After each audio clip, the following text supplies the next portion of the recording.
So our microfinance spotlight this evening was inspired by a close partner of the Financial Inclusion Forum, the European Microfinance Platform, which this week is holding its annual European Microfinance Week. So this is a bit of solidarity alongside the events that are going to be taking place there in Luxembourg over the rest of the week. And we thought it would be interesting to take a look at some UK programs that are driving change in that space. Before we begin, I would like to give the microphone to my colleague Suzanne, who was fortunate enough to participate in the program last year, just to take a moment to reflect on the event. Thank you, Brian, and good evening, everyone. So I'm just going to put the scale of food insecurity into perspective before we start. 1 in 10 people will go to bed hungry tonight. 300 million people are food insecure to such an extent that it really endangers them, their lives, and their livelihoods. That's about the size of the US population. To warm the conversation up,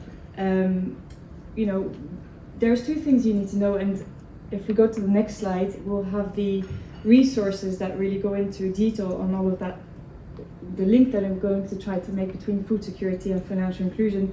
But two things I want to bring out. The financially underserved and excluded of the world today are often also the consumers and the producers of food in markets and countries where there is increasingly food insecurity, or is a threat of food insecurity.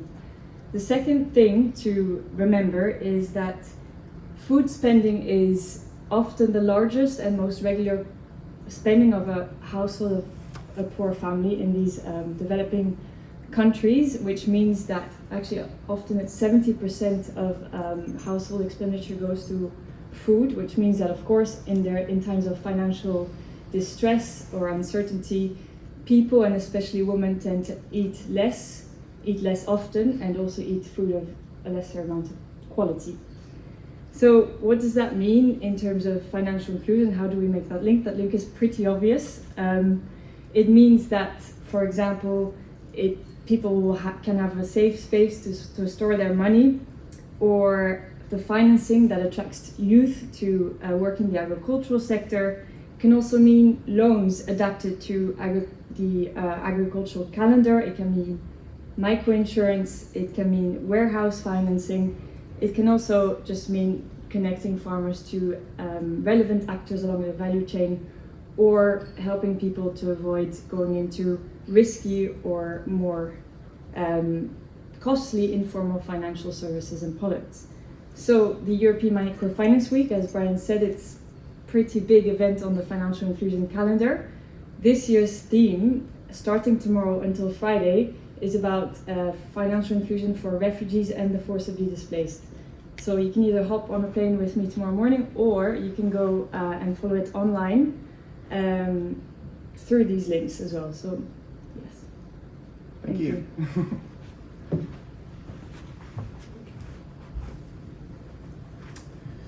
So interestingly, tonight we'll hear from two programs supported uniquely by food retailers to scale access to finance, enabling more resilient and accessible food systems, but in very different ways. Thank you very much, Brian, and thank you all for coming to listen to us. We just heard that about 1 in 10 people will go to bed hungry. I read somewhere that the number of people who are facing some levels of hunger is about 700 or 700 million. In developing countries, most of these people are smallholder farmers, and it is sad that most of these people who are supposed to provide food for their families, they themselves are hungry most part of the year. This evening, we will learn how Whole Foods Market Foundation is making a difference in this area, supporting people and smallholder farmers to access healthy food, nutrition, and providing economic opportunities in local and global communities. And today we are honored to have Claire Kelly, that I think has been introduced, who works with Whole Planet, who is the portfolio director for Whole Planet for West Africa and the Middle East at the foundation. Welcome, Claire. Can you briefly tell us a little bit about Whole Foods Market Foundation? a little bit about the parent organization and shed some light as to how you support financial inclusion. Thank you, William, for the warm introduction, and thank you to the Financial Inclusion Forum for putting together this event tonight. I'm here today from the Whole Foods Market Foundation, and there are 3 different projects that compose the foundation, but I just want to clarify that today we're going to talk about our international programs, which fall under the Whole Planet Project. So, who is Whole Planet? The mission of Whole Planet is to support organizations that empower people living in poverty to meet their basic needs and become more resilient through income-generating opportunities. Whole Planet has been operating since 2006, and we've worked with over 150 different partners over that time. The way that we work in the financial inclusion space is by providing free capital to the organizations who are working with micro-entrepreneurs and smallholder farmers around the globe. The tieback with our parent company, Whole Foods Market, is that Whole Foods Market is sourcing products from all over the world through their suppliers. And the idea of the foundation is, while we are a separate entity, we're also an extension of the work of the market. And the idea is to support people who are not necessarily linked up into those international value chains. Well, thank you very much, Claire. I mean, it's always inspiring to see large organizations, working through their value chain and touching the lives of many people. But you look after the West African portfolio, and I know West Africa is an area that has got high levels of food insecurity. I'm from Ghana, so I have vested interest there. So can you give us an overview of your portfolio in West Africa? Yes. So in West Africa, we have 19 active partners, and just about half of them are specifically in the agriculture finance space. So just to provide some context, the origins of Whole Planet are really embedded in social microfinance. And when you think about social microfinance, a lot of the micro-entrepreneurs that our microfinance partners have been supporting are often farms. So these are businesses, but they're agriculture businesses. And sometimes the credit products that are available for farmers are not always perfectly suited for their needs. So I would say some of the first linkages just between microfinance and then agriculture finance are just some examples, very straightforward, of microfinance institutions offering adapted products for farmers, such as loan terms that match the realities of the harvest cycle. So from that space of social microfinance, we've really built out further partnerships with organizations that specialize on ag finance. So that means that in addition to credit, they're layering on other services such as procurement of high quality inputs like seeds and fertilizers, agriculture training to reinforce best practices that lead to better yields, and also sometimes market linkages. So, in our next slide, these are the 4 different funds that the foundation spreads our work across. And so the Economic Opportunity Fund is kind of our legacy historic portfolio of social microfinance institutions. But what I think will be most interesting for our topic today is those agriculture finance projects. So that sits in our Food Security Fund and our Resilient Farmer Fund. And these often serve a similar segment of small farmers. But for us, what distinguishes them is often the Food Security Fund. These tend to be more nonprofit partners, and often there's some element of subsidy in the program that they're offering, and also particularly targeting very vulnerable geographies or populations. Whereas the Resilient Farmer Fund tends to be more social enterprises, and these organizations typically have a revenue generating model built around aggregation, processing, and sales. Yeah, I think we've got a couple of examples that you're going to show in the video. Now, I don't know if we'll be blocking your view or if it's okay. Is it good day? Well, Okay. I think I think it's okay. Great. go to the next one. Yeah, so okay, great. So just to introduce real quick, we're going to hear directly from two partners in the Whole Planet West Africa portfolio. So a big thank you to Brian, who has coordinated some video interviews directly with our partners so that we can hear directly from them about their programs. So the first one is our partner in Sierra Leone, Farming Out of Poverty. And we're going to hear from their executive director, Teo Gardi. Hello to everyone.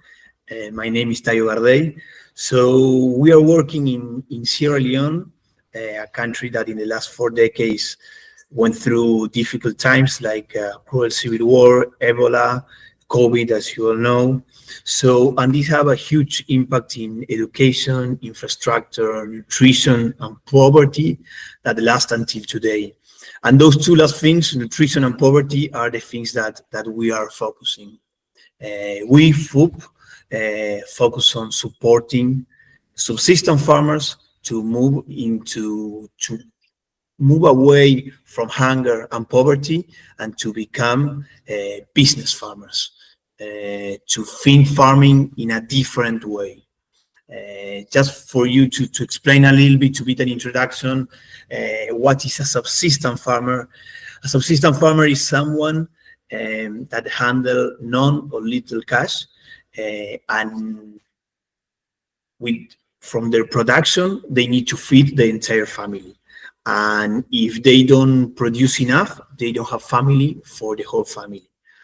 And if they have too much rain, if they have drought, or if they have any problem, that means that they will not have food for the rest of the year. 3 out of 4 farmers in Sierra Leone don't produce enough food to feed their family. And depending on the report, we will find that between 82 and 88% of the population in Sierra Leone is food insecure. This means that they don't know often from where it will come their next source of income. So what we are trying to do, the way that we are supporting farmers, is by giving them a package of agro inputs with farming technology on loan that they repay after harvesting.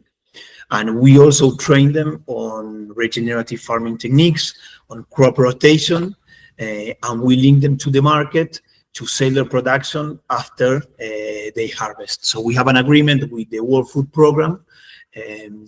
So we make the aggregation of the production, and the World Food Program collected from our warehouse. But apart from the agronomic work that is the core of our intervention, we realize that we need to expand what we do. And this is when we start to develop new ideas that are doing great. And one of them is we developed a picture-based curriculum in local language. It's picture-based because most of our farmers don't know how to read. And this curriculum is based on financial planning, on decision-making, and women empowerment, with the whole of the community working together. This curriculum was developed by OBP, that is One Village Partner, a local organization from Sierra Leone. And this is something, one aspect of the educational things, but we also work in doing like research in seed varieties. We work with SIA, that is the International Center of Tropical Agriculture, to introduce new seed varieties that adapt better to the environment, that have higher yields, that are climate resilient. And this is very important for farmers to improve their production. Now we are constructing, also this is a new project that we are doing, we are constructing greenhouses with the support of the Whole Food Market Foundation, that this will be a female training center, and where we are going to train the females that are going to be selected and are going to be fellows that are going to be trained with us We are going to train them in practical knowledge and theoretical knowledge as well. We adapted a curriculum as well for these farmers that are going to be lead farmers in the future and are going to create this new group of vegetable productions that we are planning. And these greenhouses will not only have an impact on training, if not in the production itself, will improve the seeds varieties of the vegetables that their communities are using around, will provide new source of production of vegetables during the whole year that currently they don't have, and this has a huge impact in nutrition, because this means that farmers are going to eat better, are going to be better fed, and they are going to have a better cognitive development. So just when we are talking, we are an NGO that works in farming, but we need to have a proper impact. We need to have a wide approach from different aspects to understand the context that we are working and to support the farmers to move out of poverty. Thank you, Teo. And for those listening today from the financial inclusion sector interested in supporting programs like Farming Out of Poverty in Sierra Leone, what has worked well in your partnership with Whole Foods Market Foundation and others? What advice would you give to those interested in supporting? To the financial inclusive sector, what I would like to say is let's work together to unlock the potential of smallholder farmers. Working together, we can tailor and adapt solutions that adapt to the environment that we are working, and we need to provide flexible credit solutions. We need to have in mind the risk that farmers go through, climate change. We need to invest in capacity building, in financial literacy. So together, working together, the smallholder farmers, the NGOs, and the final inclusive sector, we can create an inclusive ecosystem that enables rural farmers to improve their production and improve their life. Great. It's so great to hear directly from FIF. And just to add as well, FIF has been operating in Sierra Leone in one form or another since 2011, and they were onboarded as a partner of Whole Foods Market Foundation just last year. So the second Whole Planet partner that I'd like to introduce is Grassland, and their founder, Manka, will be sharing some remarks with us. Grassland has been operating in Cameroon since 2017, and they have been a partner of Whole Planet since 2021.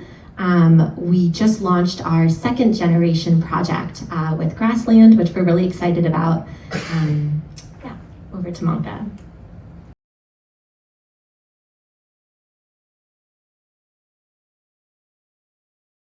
Hi, Brian. I'm Maka Nguafo. I'm the founder and CEO of Grassland Cameroon. So Grassland is an agricultural social enterprise. We work with thousands of smallholder farmers in Cameroon in the maize and soybean value chain. We provide these farmers asset-based financing, so inputs, and we couple this financing with climate-smart extension services, farm monitoring services, and financial literacy training. In return, the farmers reimburse the value of the inputs that they received as a loan from us at the end of the season, with in-kind as well, with their grain that they harvest. And we take this grain and we condition it and test it and sell to 3 market segments in the country: the beer industry, the poultry feed manufacturing industry, and the baby food manufacturing industry. So that's a summary of what we do. In the last 2 years, we forward integrated into processing and transformation, and we have created Cameroon's first commercially viable breakfast cereal that's a maize-based breakfast cereal off of a traditional West African recipe.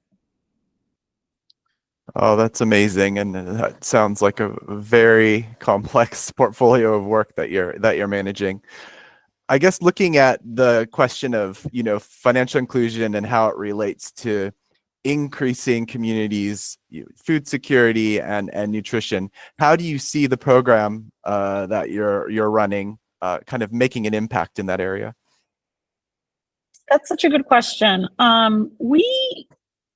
We find that the biggest challenge that our farmers face is really an issue of both limited access to quality inputs and limited training on how best to use these inputs. And then obviously all of that is under the umbrella of a rapidly changing climate. So to address the food security issue, we have one approach, and that's to boost productivity. And we find that production support is strongly tied to increasing farmer incomes over time. So our program is designed to make sure that we're training our farmers on regenerative agricultural techniques so that their production remains sustainable in spite of climate change. We are training them on financial literacy so they can calculate what exactly they're putting into their production every season and how much they're getting out of it, and if it's actually worth them doing as a commercial project.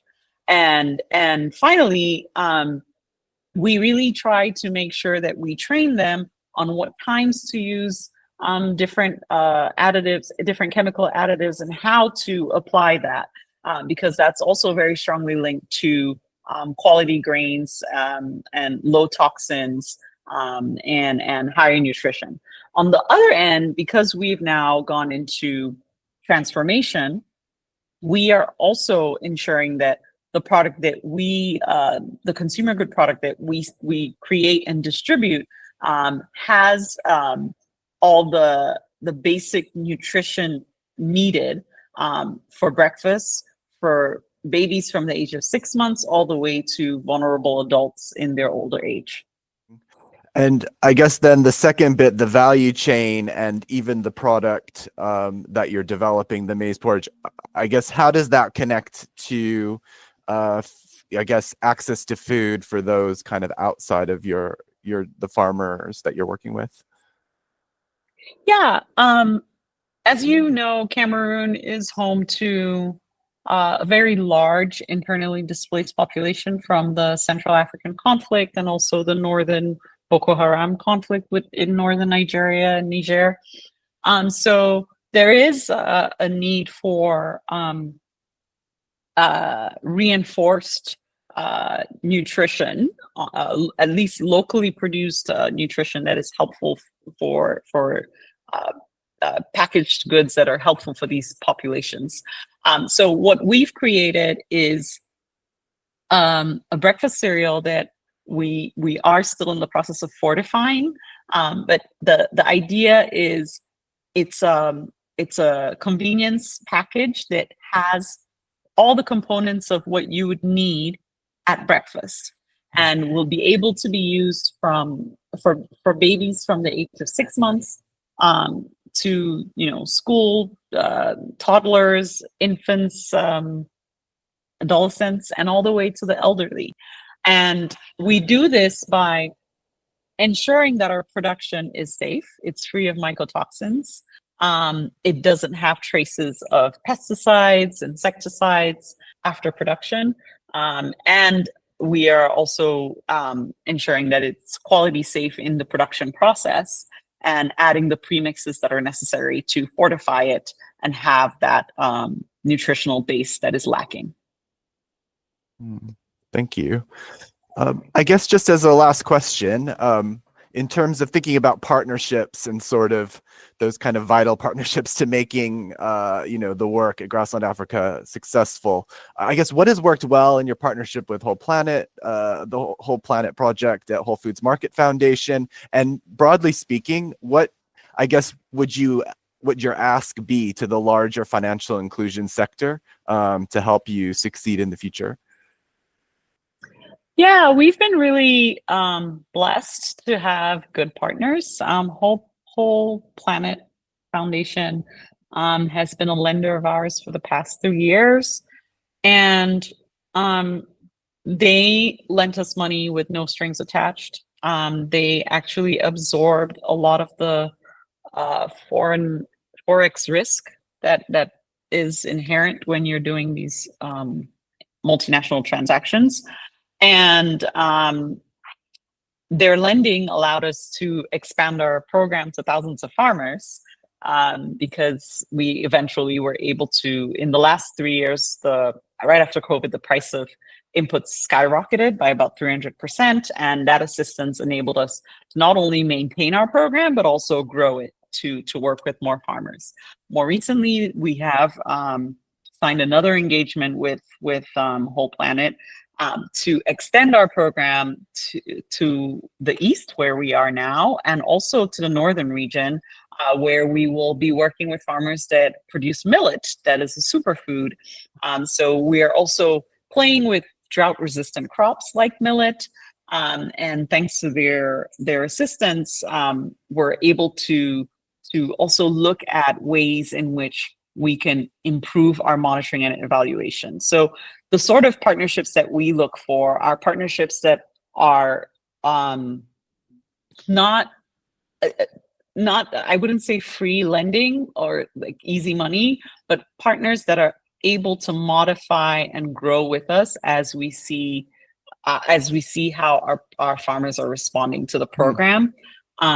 But also partners that can bring in some technical assistance and advice on how best to measure our intervention and tweak it as we grow.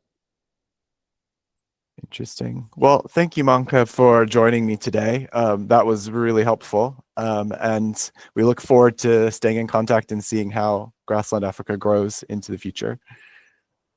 Wonderful. Thanks for having me. But some staggering stats here. I mean, 88% of the people in Sierra Leone that are food insecure. I mean, for me, that's really staggering. But also encouraged by the solutions that we've seen, and breakfast cereal, from mankind in Cameroon, and I think that's truly amazing and a testament to the impact of the work that you are doing. But they've all mentioned many challenges. And so, what challenges are you seeing as you're working with these partners? Yeah, there's two challenges that just to focus on. I'm going to talk about climate change and also cost of financing. So climate change, we're talking about the West Africa region. The Sahel is increasingly hot, drier. Weather patterns are more and more unpredictable. And this has a direct negative effect on smallholder farmers. If they have a bad season, they have difficulties with the food security at the household level, with their household income, and maybe even with a credit score. But the challenge is not just for the farmers, that challenge is also for these organizations like FIF and Grassland who are serving those farmers. And both of those models are extremely cash intensive models. If you think about the length of the agriculture season and their points of intervention, they have to do a large cash outlay to buy inputs at the start of the season. And then again, they're purchasing the harvest from the farmers. And oftentimes both of those expenses take place before they're generating revenue from the processed crops that they've refined in their business model. So that's a really long cycle before the social enterprise is generating revenue. And when you think after a bad season, if it's a credit approach and the farmers aren't able to fully repay, again, that's a negative effect at the farmer household, but now this organization that's there to support them also is not as resilient because they don't have the cash flows for their regular programming, and then never mind thinking about expanding their program and the R&D, the seed research that Teo was talking about. Like, all of those needs are pretty expensive, I would say, and climate change can really derail that. And that's why I also wanted to highlight the second challenge about cost of financing, because if you don't have a very strong internal revenue, you need to borrow for that additional funding. And there's unfortunately just there's a finite amount of concessionary capital. And as these organizations grow and they need to access larger and larger ticket sizes, those loans are unfortunately quite expensive and often have really restrictive terms attached to it. Monka alluded to the currency, the Forex risk. That can be massive, especially in my portfolio, for example, we have Nigeria that's experienced really massive currency devaluation. Ghana has been hit really hard with this. And when you factor in the cost of, for these organizations to take a hard currency loan, that makes it really expensive as well. So I think those are two really significant obstacles. Yeah, no, I'm glad that you mentioned, climate change. I travel quite a lot, so I go into to visit rural areas. And the impact of climate change is real. For one, you speak to farmers and they really don't know what to do. And it sounds strange, but it's like, the rains came early or the rains came late, and I spent all my money on fertilizer and didn't work. So it's causing a lot of issues for us. And I used to be a banker, so I understand how how credit can always be an issue. But beyond credit, outside credit, what are some of the other solutions that you are working with your partners to try and solve the issue? Yeah. So, just to highlight first with the FIF and the grassland program, both of these interventions are credit plus so many other services. They're procuring quality seeds, they're providing agriculture training specifically to adapt and to deal with climate change, and in some cases also these market linkages. So already to layer on those additional services beyond credit is great. But I wanted to highlight a few other just really innovative examples across the portfolio that are even more decoupled from even the credit model. So first is our partner MyAgro. We work with them in Senegal, Mali, and Cote d'Ivoire. And two things that are particularly cool about their program. One, in this space in terms of direct access to nutrition, they've just been scaling up a poultry program. And what's so interesting about that is the farmers are encouraged to divide the bundle of chickens once they're raised. And so some of them can generate income stream for the farmers. And then the chickens that they keep, they're encouraged to keep those eggs for household nutrition at the household level. But aside from that direct poultry program, their overall program that MyAgro is doing is a real twist on this credit approach that we've heard. MyAgro is a savings-led approach. So they're providing very similar services to what we've been talking about, the inputs, the training, but instead of using debt as a facility to get that inputs to farmers, they have farmers save little by little so that at the start of the season, they're using their own savings rather than a loan. So obviously, anytime you could finance something with savings rather than debt, it's a stronger position to be in. Another example from our portfolio is we have a subset of partners in that food security fund who are implementing a program called the Graduation from Extreme Poverty approach. This is a really special program. It's very intensive, working with their participants who are all below the international poverty line, and providing 2 to 3 years of sequenced, time-bound support, everything from forming and linking to savings groups, getting linked to social services, mentoring, and also helping them to create and develop income generating opportunities. And these partners, food security is so core to what they're doing, and that's actually how many of them measure success.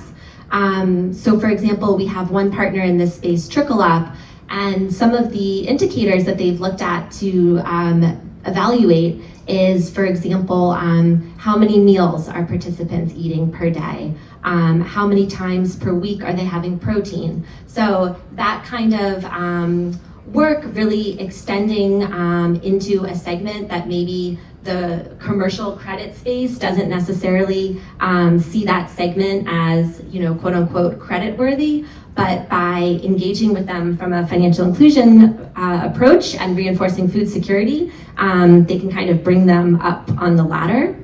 And just a third approach to share that is actually used by some of our credit programs, but it's a little different, is just the idea of profit and loss sharing.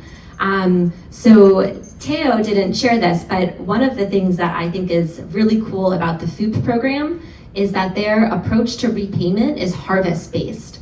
So that means that after harvest, when normally it's time to repay the value of the inputs which were borrowed, FIF makes sure that first that farmer has enough to feed their household, and they only repay according to how successful the harvest was. And we've seen other variations of that as well, especially in Nigeria. We've seen partners who have experimented with different profit loss sharing. For example, Hervest in Nigeria has a profit sharing model with their farmers. And in some cases as well, when the community would prefer an Islamic finance compliant product rather than charging interest, it can also be locally relevant. Thank you very much. Now I want us to look a bit into the future and to see what's happening. So what are some of the developments that you see that excite you? Awesome. I think there's lots to be excited about. It's not, I guess I want to highlight from the technology standpoint. We heard from Teo about greenhouses, and I think greenhouses are a great way to mitigate from the harsh context of climate change and directly provide that access to nutrition and also just a larger yield as well. And then at the other end of the spectrum, we've also seen some cool cold rooms or refrigerated rooms that also help farmers after they've harvested. If it's really hot, the food can spoil quickly. So if they can also better preserve and keep their harvest for longer, then they can increase their profit from those sales.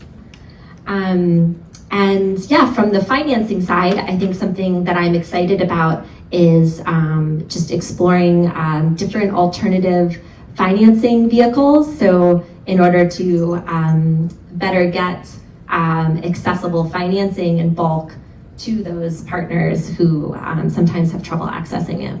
Yeah, well, that's really exciting.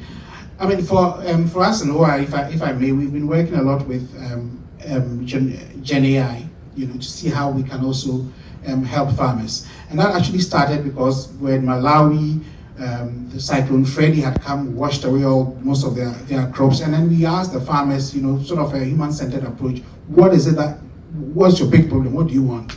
I mean, as a banker, I thought they were going to ask more credit, cheaper credit. That sort of thing we're sort of thinking about. But they said information, because we really don't know, as I was saying, when to plant and have information. And where do we get information from? We get it from the extension officer. The extension officer comes once a month, once 3 months. So if I have a problem now, who do I actually ask that can give me an answer? And that was their big challenge. So what we did was we took the agricultural information from the Ministry of Agric, put it into ChatGPT and onto WhatsApp.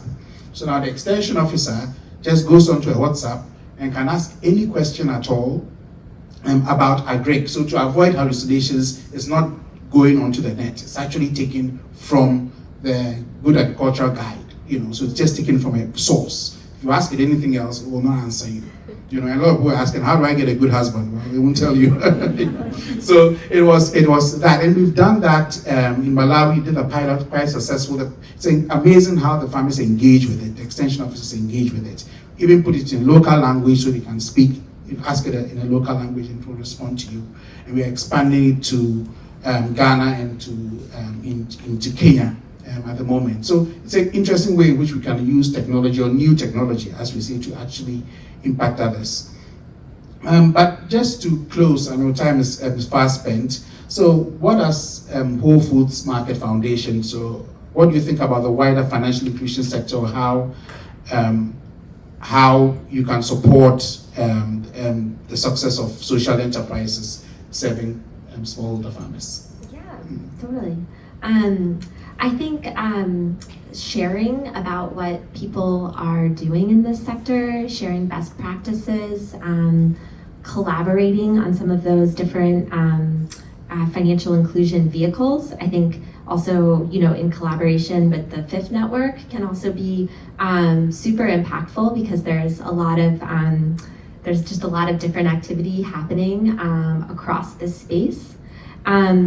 And yeah, I just wanted to give a shout out to something that Manka had pointed out. She had said that it's not just financing, but also like technical advice, which is really important. And yeah, I think that that's something just to sort of call for generally across the sector. And I think sometimes when we think a lot about like technology solutions, and something like AI, it's very sophisticated and technical, but I think also like building on our background as like the financial inclusion space, it's so important to integrate those best practices into the agriculture finance. And you could hear that with Teo's expression about how financial literacy was really key to the FIF agriculture program as well. And we've seen so much success with our partners who have leveraged like the most basic financial inclusion building block, which is like the VSLA, and using these organic savings groups to roll out their agriculture intervention, and using those groups to mobilize their own resources, come together for training, and even save and lend amongst the group. So I think just like promoting that and sharing that as well, and building on that to what that could mean for the sector more widely, can be really impactful. Yeah. No, thank you. We're just talking about especially on savings groups and VSLAs. I'm sorry, could you just explain to people what VSLA means? Okay, so VSLAs are Village Savings and Loans Associations. So this is where a group of, let's say, about 20 women will come together, and they will save literally into a box, a tin box, and then they can borrow out of that box when they need. So that's a very basic banking system. And all of the records are typically done on paper.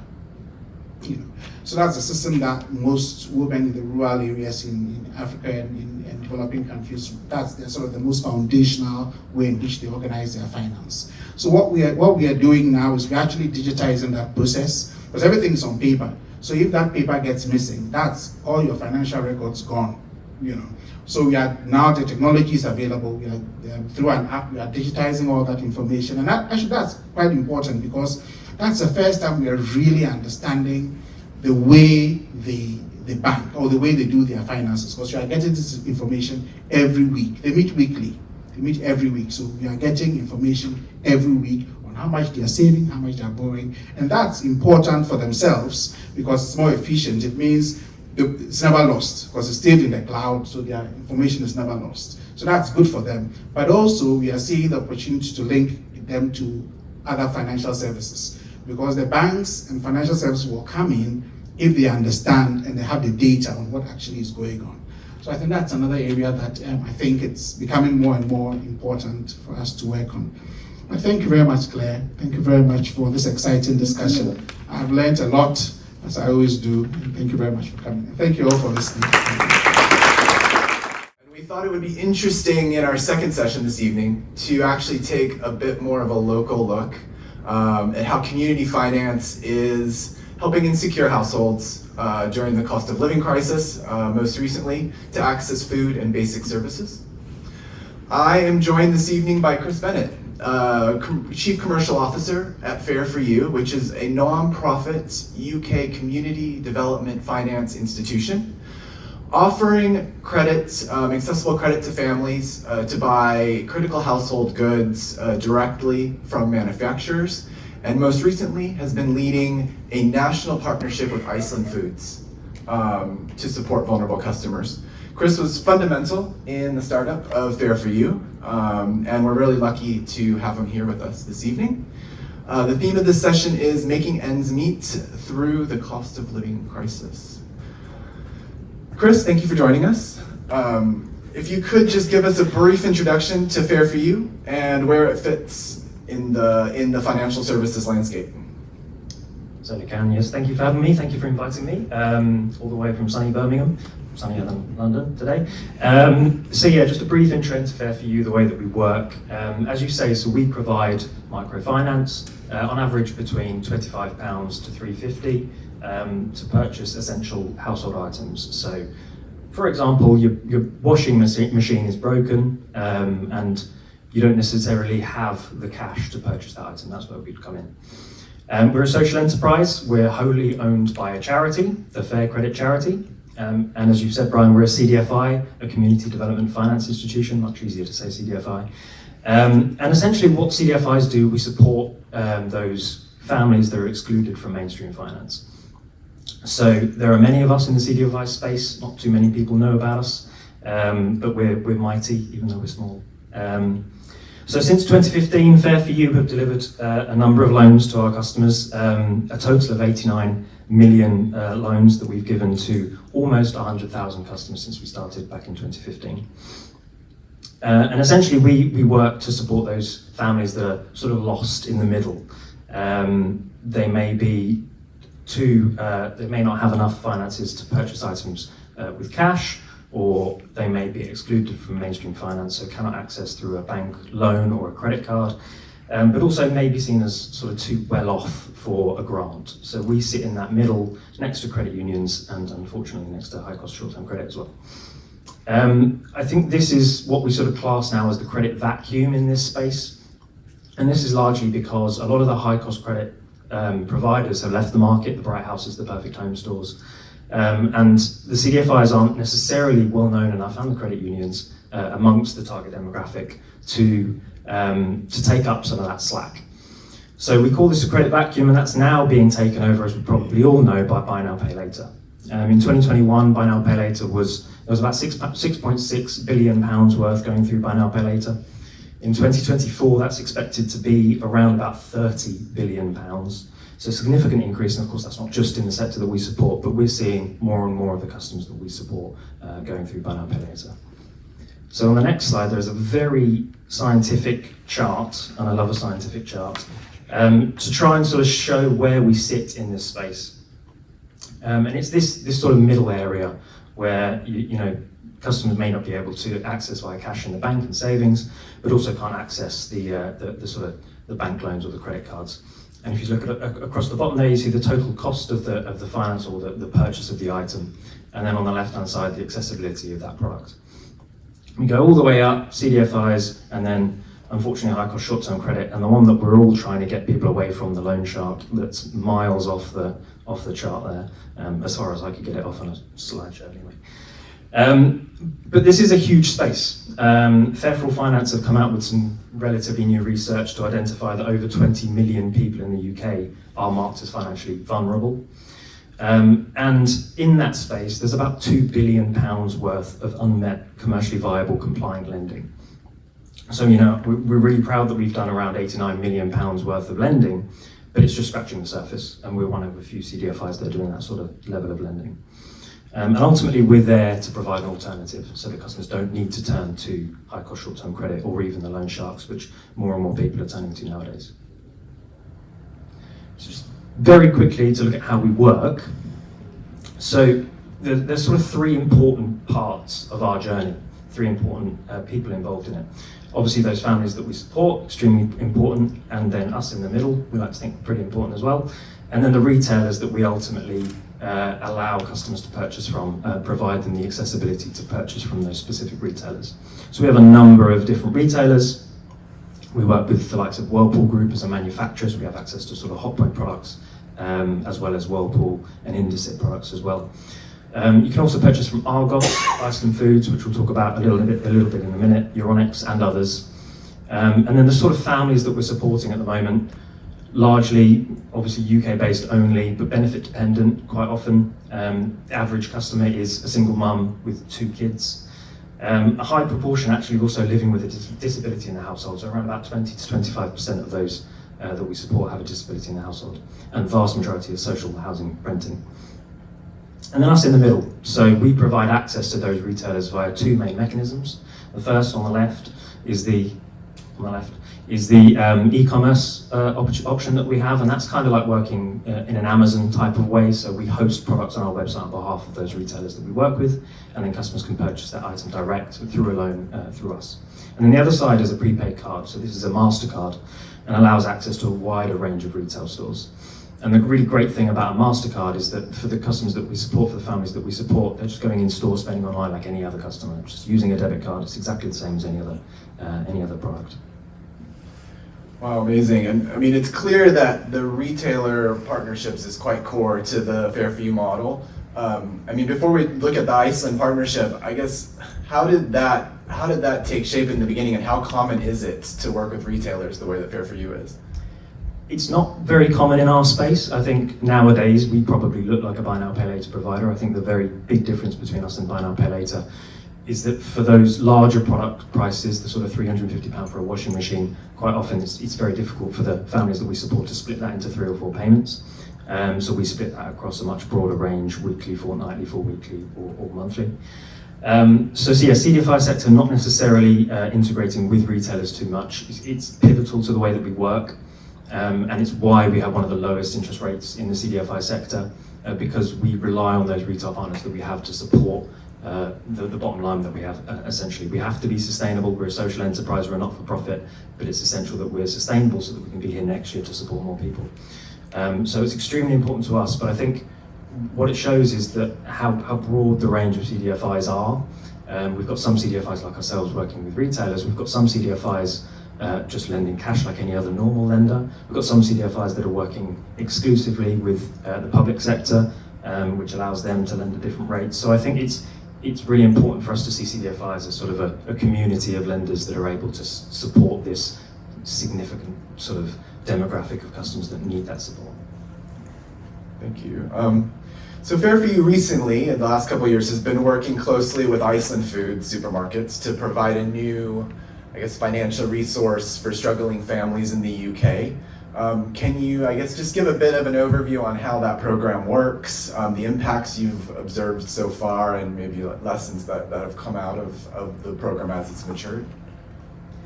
Yeah, absolutely. And this is going to take quite a while because there's a lot of it. It's a big project, and it's been going on for quite some time now. But I think I'll just start with some stats from Trussell, some that you've probably already seen about sort of UK food bank usage, and this is what really started the discussions that we've had. And I think every time I do a sort of a discussion about Food Club and I talk about Trussell stats, every single year I seem to say the same thing, that it was their busiest year, they sent out the most parcels, and every year it's getting worse and worse. So I think this is where we sort of start the conversation. Families continue to need support. Cost of living crisis, we started talking about it years ago, and it's more prevalent now than it ever has been. And I think you can see that in the stat at the top that's quite difficult to read, but it's the 655,000 people have used a food bank for the first time in the last year, and I think that's significant. And this is the sort of thing that was being seen by the staff at Iceland food stores. And actually the staff that were seeing this, and they were seeing this by the customers, the families that they would see every week come for a food shop, stopped coming during school holidays because there was no access to the money to purchase lunches for the kids that were back in the household. So Iceland actually came to us, and they asked us what we could do to be able to support those people that they were losing because of poverty, essentially. And that's where the Food Club comes in. So there's a few properties there of the Food Club, the way that it works. Obviously the great thing is that it's 0% APR. There's a £100 credit limit, it's a running account credit product. And essentially this allows customers to borrow up to £100, but as low as £25, and that's really important as well.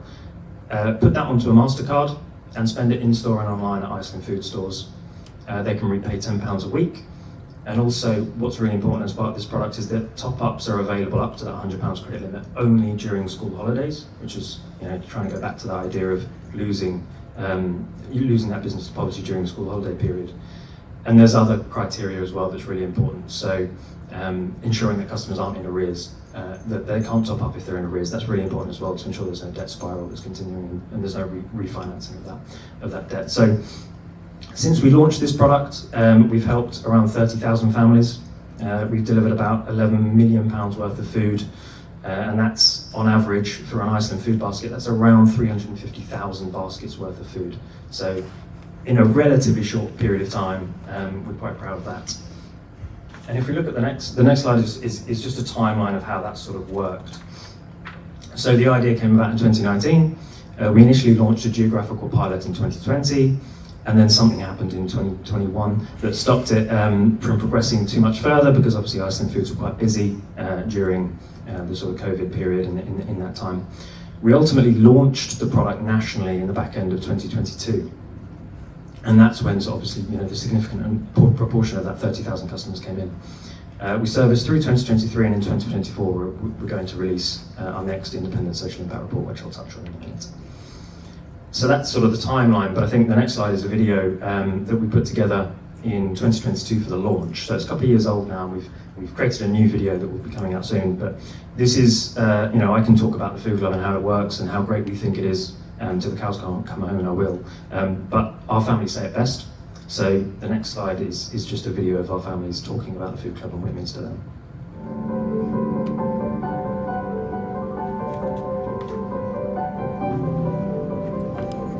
I do think this cost of living crisis is the single biggest domestic issue facing our country. Phrases like a choice between heating and eating sound overly dramatic, but it is a reality when you've got no money to spare in the first place.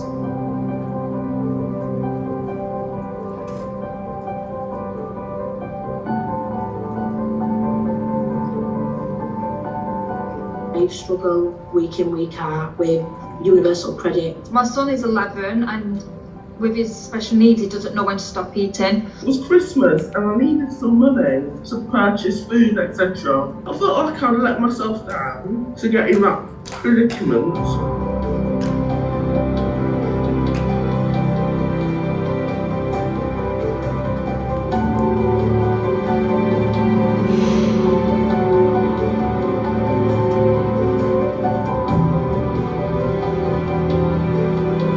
It was really quick, I got accepted straight away.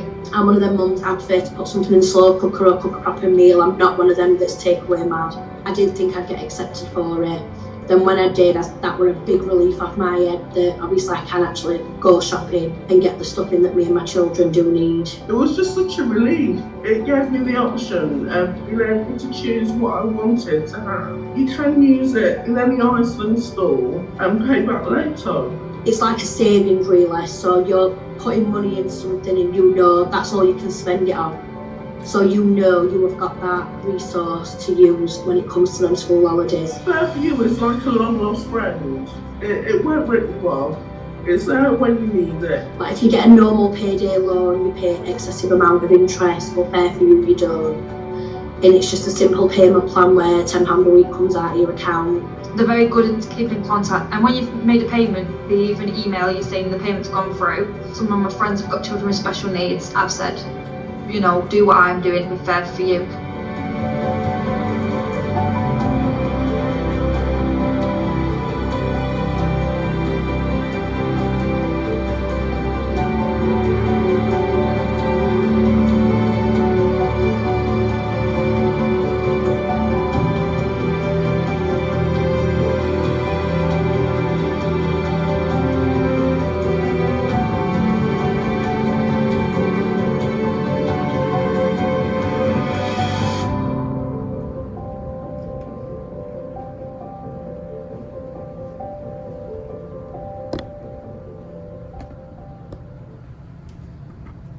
Okay, so yeah, it's just a few of the families that we supported, just talking a little bit about the food club. And I think you can see how old it is because it's using our old logo, but that's fine. We've got a new logo now, it's much better.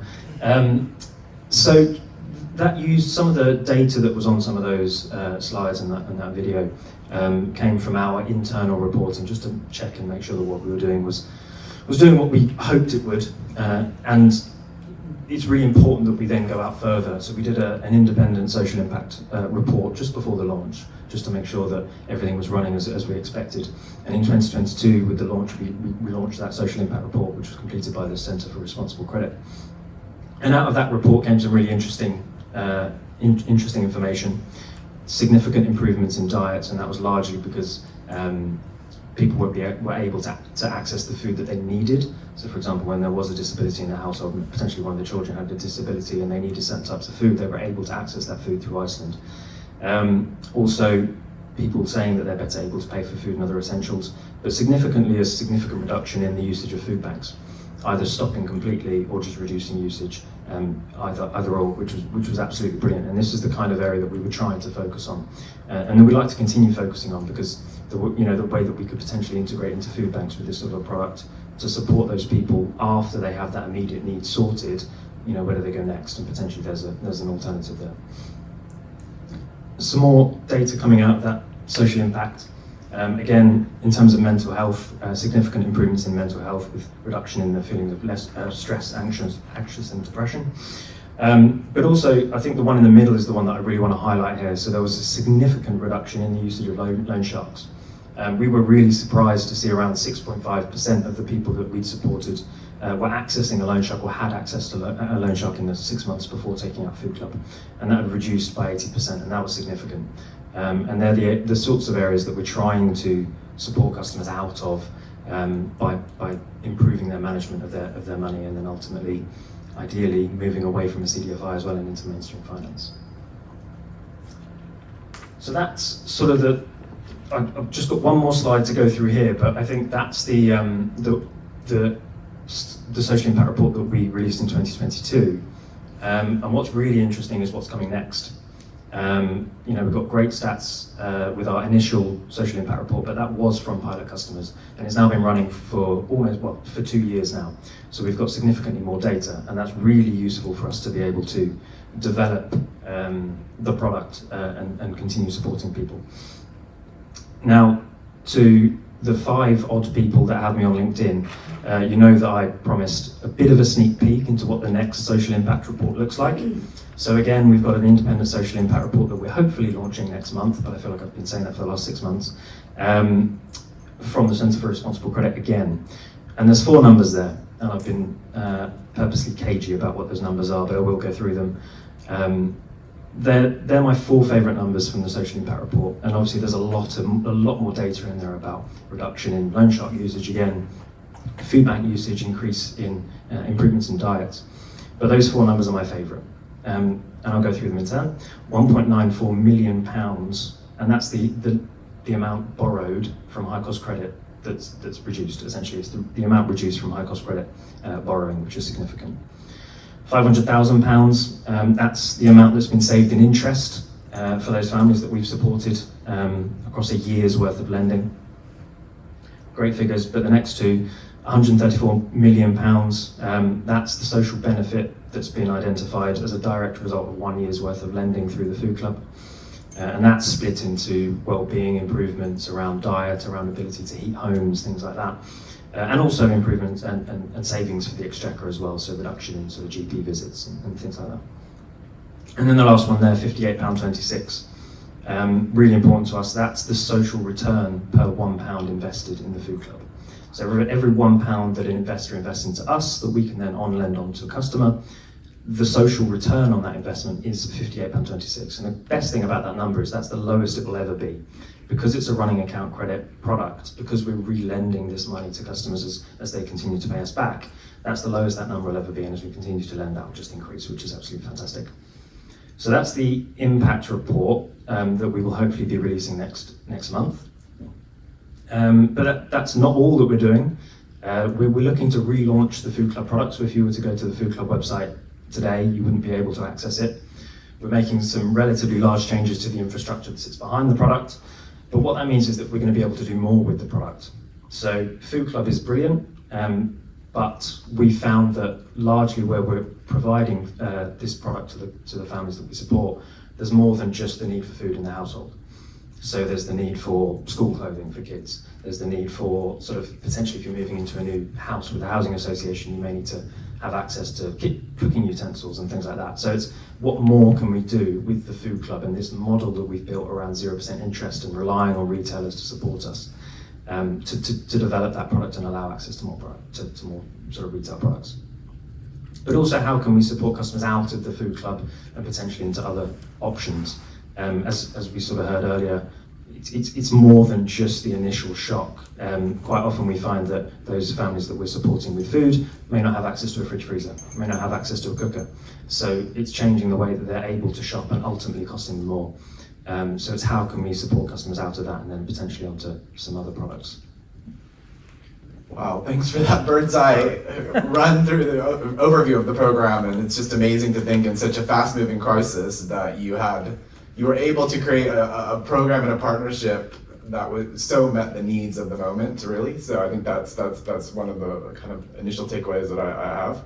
I mean, just to tie back to, I mean, the European Microfinance Platform program from last year, I mean, one of the themes that kind of came out from the materials that I read was this idea that, you know, financial inclusion, of course, isn't going to be a silver bullet or panacea for food insecurity, the cost of living crisis, and everything that's been happening in the last couple of years. But it can combine with other ingredients and, you know, strategic partnerships to help people, enable people to combat insecurity. I guess, over the last couple of years, I mean, what really worked well in this kind of fast-moving crisis in partnering with Iceland Foods on a program like this, which is obviously a particularly difficult time for consumers? Yeah, I mean, I think it's what worked really well was, we talked about it a lot, but it's all about partnerships. It's all about the right partner for the situation, for the product, and at the right time. I don't want to say we were lucky when we launched the Food Club, that we're in such a terrible position as a country, but that meant that for that week we were #1 trending news on BBC News, we were #1 trending news on ITV News, and we saw 10,000 applications in the first week of the launch. It was huge, and we were relying on the Iceland brand for that sort of publicity that we received. So I think in terms of what worked really well, it's about leveraging other people in the relationship and their strengths. So we knew exactly what we wanted to do in terms of the finance side of it. We've got expertise in that. We've been doing it for, feels like a long time, but 9 years, that's quite a long time. But we were relying on Iceland Foods for their brand. We were relying on Iceland Foods for their knowledge of the sort of food sector and how we can integrate our products with their stores and with their staff, and then ultimately with the public who were already shopping with Iceland Foods most of the time. And I guess just thinking then, I mean, I don't know how closely you were already kind of engaged with, I mean, food poverty in the UK before this partnership with a food retailer, but as the program's kind of matured and rolled out, I mean, what other ingredients have you found are necessary to kind of combat and serve this vulnerable customer group? Yeah, so I think it's about the way that I've tried to picture this when I talk to the potential partners that we work with is about keeping people within a supportive ecosystem. I think it's so difficult for people to find CDFIs because we don't have a marketing budget. We can't go on the TV, we can't do loads of Facebook advertising. So once they've entered into that sort of supportive ecosystem, it's really important that we keep them there. And it may be that finance is not the right answer for that person. So it's about how do we offboard them to whether it be another provider who might do something more specific, or to a potential grant solution, but also the other way around. So for grant solutions, as I sort of mentioned earlier, every grant provider that I speak to obviously has a limited pot, so they have to say no to people. And where are they sending those people that they say no to? Do they just say no and say good luck? Because I found, and I'm sure many of us have, if we Google loan, you don't get some good options.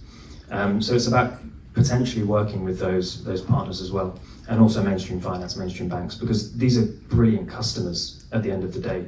You know, their families we need to support, but they really want to make payments and they want to be able to access these kinds of finance. So what we find is that it's really difficult to then share this sort of knowledge with the mainstream banks and then ultimately to support those customers onto mainstream finance. What worked really well with Iceland in this aspect was the fact that they had a similar demographic that was very useful in terms of the families that they support, but also the joint mission. And you heard a bit from Richard Walker at the start of that video, and he's been personally really involved in this product. And what you didn't see is that the pilot, where we saw those fantastic figures in the 2022 social impact report, the product actually had an interest rate during the pilot. We thought that it was going to have an interest rate, fairly low total cost because it's very low values of finance.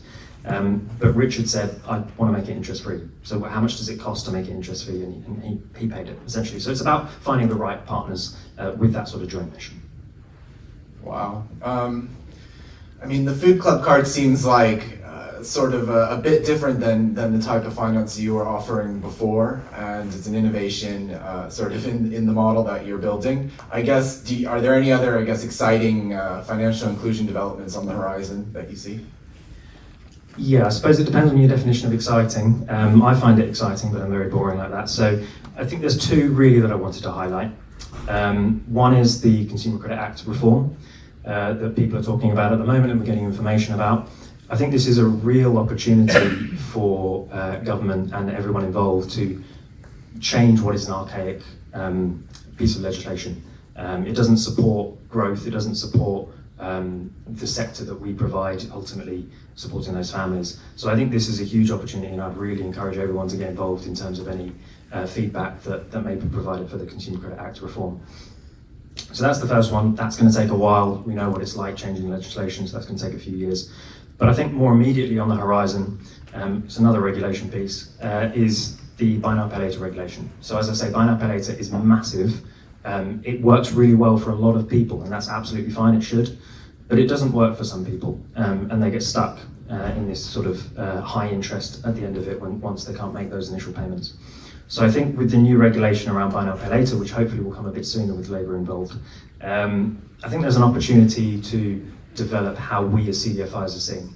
I don't know how many people have looked at some of the outcomes of the initial briefings on this, but what struck me as a bit strange, I understand it, a bit strange, was that the credit broking regulations around Buy Now Pay Later would not change too much, as in there would be an explicit exclusion to the requirement for retailers to have a credit broking license to be able to broker a relationship with Buy Now Pay Later, even if they are regulated. But us as CDFIs, we would still need the retail partner to have a credit broking license. And that just feels a bit strange to me. I think there's opportunity there for an expansion in that to incorporate CDFIs and credit unions and other sort of people in our sector. And that would allow us to work with retail partners, but also potentially charities and other partners that may be able to refer to CDFIs. Excellent. And I guess this would just be a kind of question in closure, but similar to the last question we asked Claire. I mean, is there any way that the wider financial inclusion sector should look to be able to help support the success of the Food Club program and similar initiatives? Definitely. There's three main ones, and again, whenever I do this, it's always the same three and it never changes. And the first one I'm sure everyone here has heard about a million times, but it's investment.